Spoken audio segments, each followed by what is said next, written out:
Hello everyone, and welcome to Deckbuilding Derezzed. I'm your host, Code Marvelous, and today I am joined by a guest from the local Delaware meta, Ian. Go ahead and say hi, Ian. Hello, everybody. So, Ian is the winner of our local store championship, piloting two kind of one off-brand identity, which is the one that we're going to be going over today. You were Smoke and Blue Sun, correct? That's right. All right. But before we get into that, Ian, why don't you tell everybody watching at home a little bit more about how you got into Netrunner and your Netrunner journey? The game came out in 2012, and I was super excited for it and went out and bought the core set and didn't play with anybody for several months. And then I finally got my wife into it, and we played for a while and just kind of tooled around at the kitchen table for a long time. And then a couple years ago, we decided to get involved in, I guess, some of the meetups and things like that. Tried to meet some new people. Started getting into more and more competitive play. Met you at the meetup, and have been going to regionals and store champs and all kinds of stuff. We went to Worlds this year. Yeah, that's kind of where I am. I mean, Netrunner's pretty good. It's pretty good. Yeah. But yeah, so you're playing my favorite Corp faction. Well, and that is the Blue Sun. Oh yeah. Yeah. Yeah, Blue Sun has definitely been a favorite for a while. I tend to try to play crappier Wayland IDs, but Blue Sun is the one that probably is best right now. Yeah, I mean, if there can be such a thing as a best Wayland. Well, yes. Yeah. Blue Sun, the faction that contains more references to pop culture than any other faction in Netrunner. But yeah, so you were killing people left and right with this thing, so let's talk about it. Sure. There's a good deck description, which I'm going to link in the show notes below, everybody. But also, we're going to go through it, and then we're going to test it on competitive Jinteki. So, where do you want to start, Ian? Do you want to start... What aspect of the deck do you want to start with? We can start with the agendas, because I think they're pretty relatively easy to go through. So we got 2 GFIs. It's a great agenda. I hear it's pretty good. Yeah, I just as a diluting thing, and I mean, it ended up being great, scoring it out and all that stuff. So it's a good agenda. Yeah, it's pretty good. So we got a Hades fragment. Yeah. So at the last minute, I really needed to. Well, I didn't need to. The morning of the tournament, somebody reminded me that Best Defense exists. We'll get there in a minute. But I cut some 3 Oak Towns for 2 3-pointers so that I could squeeze in a Best Defense. Probably not the best idea, but it worked. Yeah. Well, yeah, these 5-3s, for want of 1 credit, would have cost you the game. Yes. Would have cost you the finals, buddy. Hades Fragment is particularly good, as we'll see when we get to the operations. It doesn't dilute or anything. I mean, it does a little dilution, but basically the whole deck is playing lots of events, and Hades Fragment came up in one game, tucking some events back into the deck so that I could use them later. Again, it was a nice include, but we'll see why. You're not counting on it. No. It's also worth noting that Hades Fragment gets better when you have Consulting Visit, because then you don't need a shuffle to get the events back. That's right. So you have a high-risk investment. This is classic. Yeah. Wayland with hands behind their head thing. Yep. I could have probably shuffled the influence around and made it another GFI. Again, it was kind of last minute. I'm not sure. But that's boring. That's boring. Well, of course. It could have been another GF5 because of just requiring more agendas to steal, but it turned out fine. I don't think I actually scored one on the day, so whatever. We got Hostile Takeover. Hostile Takeover is pretty good. Fantastic card. And turns on the Archer, which came up once or twice. Yeah, it came up once or twice. Oh yeah. That's why I play Switchblade. We've got 3 Project Atlas. This Yep. is pretty par for the course Yep. as far as Wayland is concerned. The real question, Ian, is what are we going to do when this agenda goes away? I honestly don't know. Hope that whatever replaces it is good, because it is the best Wayland agenda. Yeah, but didn't Damon said that he's got like a moratorium on printing more 3-2s? Squeeze in stupid future is now or something. I don't know. You need something to tutor. Yeah. I don't know. Cry. Try not to cry. Project Atlas is so good though. Oh yeah. So we've got a limited Elizabeth Mills. We have that as a 1X. Right. I would have.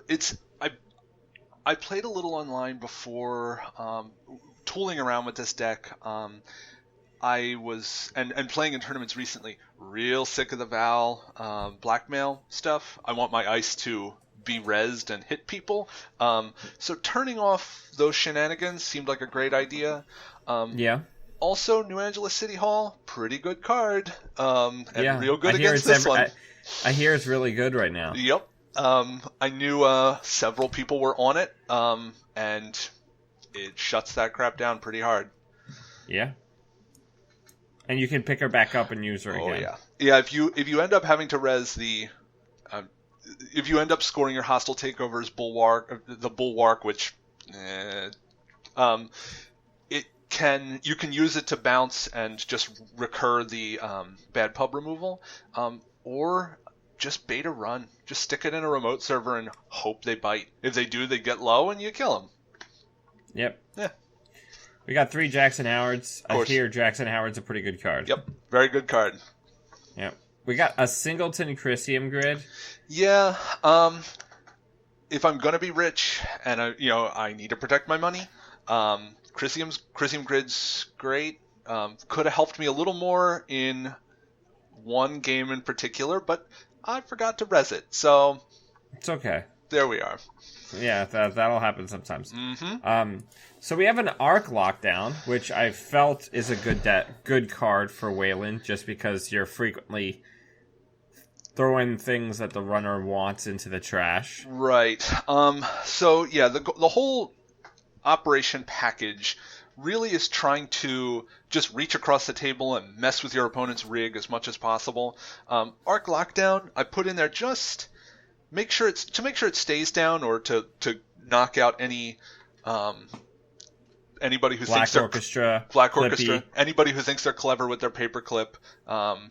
Just turn it off and res your barriers. Pretty good card. Yeah. I hear Wayland runs a couple of barriers. Oh yeah. Yeah. So we got Best Defense, solid card. Best Defense was it was another last minute choice. I kind of threw it in there to snipe Plascretes at the last minute, and probably like the occasional 0 cost thing, which doesn't come up much, but I guess if you need to, like, Shaper puts down a self-modifying code. I ended up playing against an Atom that I really wanted to use this against. You chose a different card to go after that, which worked fine as well. But right. Yeah, a nice gets rid of some nice cards that you might be hard to get rid of otherwise. It gets rid of DLR without having to pay any kind of bonus price. That's true. Which didn't come up in our tournament, no, but could come up in other tournaments. And it can get rid of DLRs that hit the table before the runner goes tag me. If they decide to get it out early and then hold until they get that paparazzi or whatever, you can just shoot it early and get rid of it. It's also really good for paparazzi. Yes. If they've got the wireless net up, you can take shots at it for a little bit cheaper, but it's fine. Fine. So we've got a single boom. Yeah, it's a great card. Pretty much every kill I got was off of a boom, which was most games. Boom's really good. I never had a problem finding it, so it got trashed a couple of times, but I've got enough recursion, I think. Yeah. We've got 2 consulting visits, which if correct me if I'm wrong, it's basically 2 extra copies of every event in this deck. Right. Or operation. Right. It's the ability to be like you hold. I mean, you just hold it in your hand and it becomes whatever you need it to whenever you need it. I wish I had 3 of them. I could probably squeeze in a third, but 2's been enough. I've been sitting in games with 1 or 2 in hand most of the game. Just whenever I'm ready, it's ready to start doing work. Right. Yeah. We've got Enforcing Loyalty, which is an exciting card. Also one of the ones that has a trash cost. Yeah. It was like the day previous I like noticed this and was like, why not? Not a great include, but it ended up winning me a game on the day. So I can't complain. Great for criminal. If a criminal gets low, it's great for sniping their breakers because nobody plays criminal breakers. It's mostly Plascrete. That's what it's mostly here for. Yeah. So here's the card that won you the tournament. Foxfire. Against my smoke deck. Yep. I felt this was kind of the idea that started it all was. I knew that smoke was going to be rampant at this tournament, and I noticed that the card she relies on is Networker, and it just happens to be a virtual resource. There is a card that deals with that problem, and it is Foxfire. Even if, I don't think I ended up trashing anything with it all day, but no. In the game against me, you hit me with this, I paid down the trace, and then you were like, okay, last click hard-hitting news. Yeah, if I can pay a click and make the runner pay 7, that seems fine. When I'm relying on, like, economic dominance, it worked great. I used it in the same way against you, against a first-round player who was on Adam. I went to target Always Be Running, because he was using the E3 Always Be Running suite, and he was tearing my ice up. I fired this, and he paid it out, and I got the money to kill him. So it worked out fine.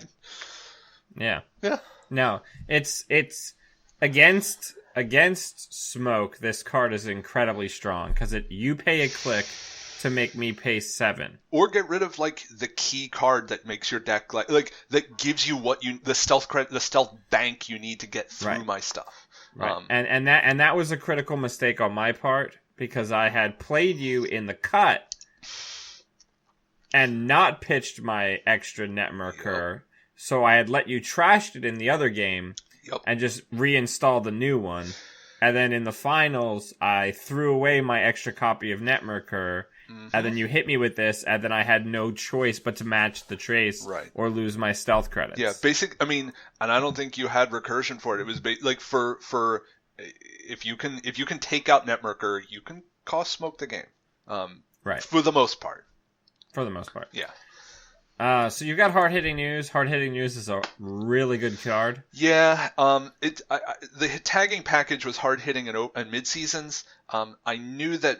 Mid-seasons is what I want to do, but people are running film critics and other shenanigans, and I didn't want to rely on that plan, so if I can, and it's just strictly better than C-Source. Yeah, if I can get a pot shot of hard-hitting news, I can either shut your economy down for the game, or at least for several turns, or kill you. Right. Yeah. 3 hedge funds, don't need to belabor that. Yep. It's pretty good. Oversight AI, probably the same. Yeah. It's econ in this deck. Yeah, and we got the mid-seasons, which we talked about. Yep. We have Preemptive Action, which is way more aggressive Jackson Howard, at least in the art style. Yeah, well, yeah. I threw it in the deck. Again, since I'm all playing one-ofs, I want to be able to do my thing over and over again. It was a great card to have. It's cheap. It gets it turns your operations back on. And what I found is that it means you can save your Jackson if the runner's lazy. If you have a Jackson and a preemptive action in hand and you overdraw and pitch some agendas, if they don't want to check it, you just preemptive action next turn and hold your Jackson for later. Hold your Jackson for when you need it. Right. It's not a great card, but it worked out really well. I heard a friend say that it was very underwhelming, so I wasn't expecting much, and then I put it in the deck and was like, this isn't a Jackson replacement, but it's fine. Right. It's a nice supplement. It does its job. Yeah. Yeah. Especially in, we're going into a meta where a lot more people have a lot of these critical events and these critical operations that they're running, right, but they're only 2 or 1 of. So I think the stock for preemptive action goes up. Yeah. The more people have these toolboxes of like 14 to 20 operations, right, that they only have 1 or 2 copies of. Right. So we got Scarcity of Resources, which is also a really terrible smoke hate card because you're a terrible person. I like the Wayland Currents, but I don't think they're good enough. Most of them are kind of easy to play around. What is it? Housekeeping, you just save up until you're ready to play all your dumb crap at once. Scarcity of Resources is really good, and you need any current in this deck to turn off Employee Strike. Employee Strike is real bad for you. Yeah, it's pretty rough. Yeah. It's pretty bad. And it's also worth noting that Scarcity of Resources also significantly impacts Andy's early game. True. You can tutor for it with a consulting visit. I don't remember playing it that much on the day, but I wouldn't leave home without it. Right, and I think as long as you're not in the mid or late game, if you see a Scarcity of Resources in the early game, you're gonna put it down. Oh yeah, for 1 credit and a click. We got 2 Scorched Earth edging out the kill package. Yep, just round it out. Didn't come up much, but boom was mostly sufficient. But I mean, if you float 1, I'll take a shot. Yeah, seems good. Mm-hmm. So if we go up to ice. Mm-hmm. We have the hotly debated Bulwark that I think is a huge pile of garbage. You're probably right. The problem was, in the days leading up to testing, my friend who I was testing with... Are we talking about Sanjay? We're talking about Sanjay. Okay. He was playing Apex, and I know I shouldn't tech for him, but... You really shouldn't. The chances of playing against him on the day were pretty strong, so I thought, I don't just want to fold hard to him. I'm gonna make a nod to dealing with this problem, and I didn't play it. I had it. I think I installed it a couple times and it never came up. It's probably not a good card. I'd probably swap it out, but under weird circumstances, could be good. Maybe. Yeah, could be all right. Yeah, probably not. Yeah, probably not. But you've got the Elizabeth Mills to back it up. Oh, yeah. You got the 3X curtain walls. That's some Blue Sun standard there. Yep. And again, I'll go a little bit of the ice thing. Again, the whole point of the deck was to basically irritate smoke players. And I saw that barriers were what she can't. I mean, she can spend stealth credits on them, but it's not ideal.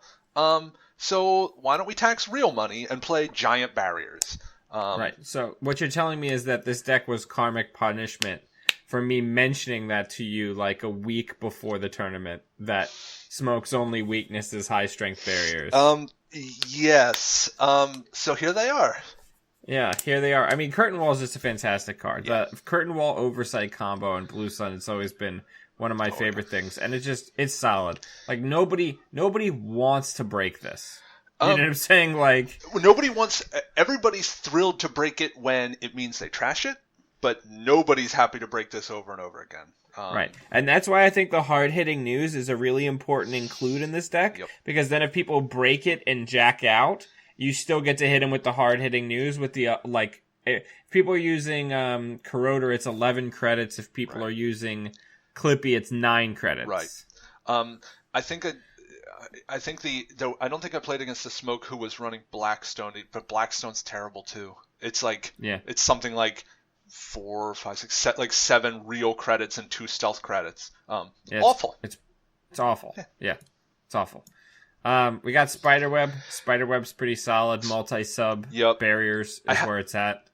No hives. I'm not a big fan of Hive. I love the Spiderweb. I just don't like that Hive turns itself off in the late game, or assuming I'm winning. I'm just not a Hive player. Okay, that's fair. We got Quandary, some gear check. Little gear check. Wormhole was thrown in just to be a little bit more annoying against Houdini. You have to boost it twice. And it's the only one, so you have to boost twice to get through one ice, and then the rest of it you can skate through. So, just, again, a little more annoyance. Right. Well, it's worth noting that you only have 3 code gates. Again, doubling down on the smoke hate. Oh, yeah. What she breaks most efficiently. Yes. Yep. And Wayland sucks at them, so there's that. Yeah. That doesn't help. That's also true. Wayland has, no code gates. Today. Well, they have code gates, they're just bad. Well, yes. I'm holding out hope for Mausolus. Yeah, soon. Soon we'll have Mausolus, which only takes 3 advancements to become good. It's still fine. It's still fine, yeah. We got 1 Archer. Archer's a really good card. Yep. Archer, it's less good. You punished all the dagger players, but Switchblade came through for me against this card. You don't res this crap against Switchblade. Yeah. Yeah. Caduceus. It goes back and forth for me, but yeah, it's a really good early piece of Blue Sun Ice. I feel like a lot of people, I was happy to see this when you resed it against me, because I feel like too many people focus on the 5 cost or more ice in Blue Sun. And then if somebody puts a lot of pressure on you early, it can cripple your economy. Yeah. Caduceus was nice and cheap. It makes you money in the early game. Most people don't want to break it. I don't know that there's any good... I can't think of any good ice that would replace it. Ultimately, it is pretty easy to break through because, in the early game, I'm not boosting it. And Mimic just shuts it down. But it's a fine tax. Yeah. I got a Cobra. Snakes are pretty good. Yep. Just pop that in place of, your Caduceus or whatever. Just something to keep the runner honest. Put it in front of your Quandary if you are rushing. Things like that. Yeah. It's good. We got Swordsman. Yeah. So, AIs are a problem. And Swordsman deals with that pretty handily. My wife is a lot on the Eater keyhole shenanigans, and this helps a lot. Yeah. It's a solid card. Yeah. Especially when people aren't expecting it. Oh, yeah. And you also have the Troll Sauce, Mother Goddess. Untyped Ice for your criminal matchups. Untyped Ice for criminal matchups, also Smoke. Smoke. Yeah. The Smoke decks I was seeing were not running AIs. And generally their multi-access is probably R&D interface. If you can weather the hits on your centrals and keep your ice bounced and unresed, Mother Goddess can just say, you're not getting in my scoring remote. Right. I was able to score out against opponents by just one resed Mother Goddess and just wheel agendas behind it. It's great. Yeah, that's pretty good. So that's the deck. It's a pretty straightforward Blue Sun deck. It does what it does. Mm-hmm. It's a toolbox deck. You named it Silver Sun in honor of the fact that it's basically a revolver of silver bullets. Basically. Yeah, Ian took first in the store championships with this deck. It's super impressive showing for Blue Sun in a 20-person field of pretty good people. So that's always exciting. Yeah, it's fun. Suiting up and bringing the Wayland back. Oh, yeah. So now what we're going to do is we're going to take it for a spin on competitive Jinteki. And we're going to see how we do. Sounds great. Ian, thank you very much for being on the program, and we'll see you in the second half. Sure. And for all of you watching at home, until we see you again, always be running.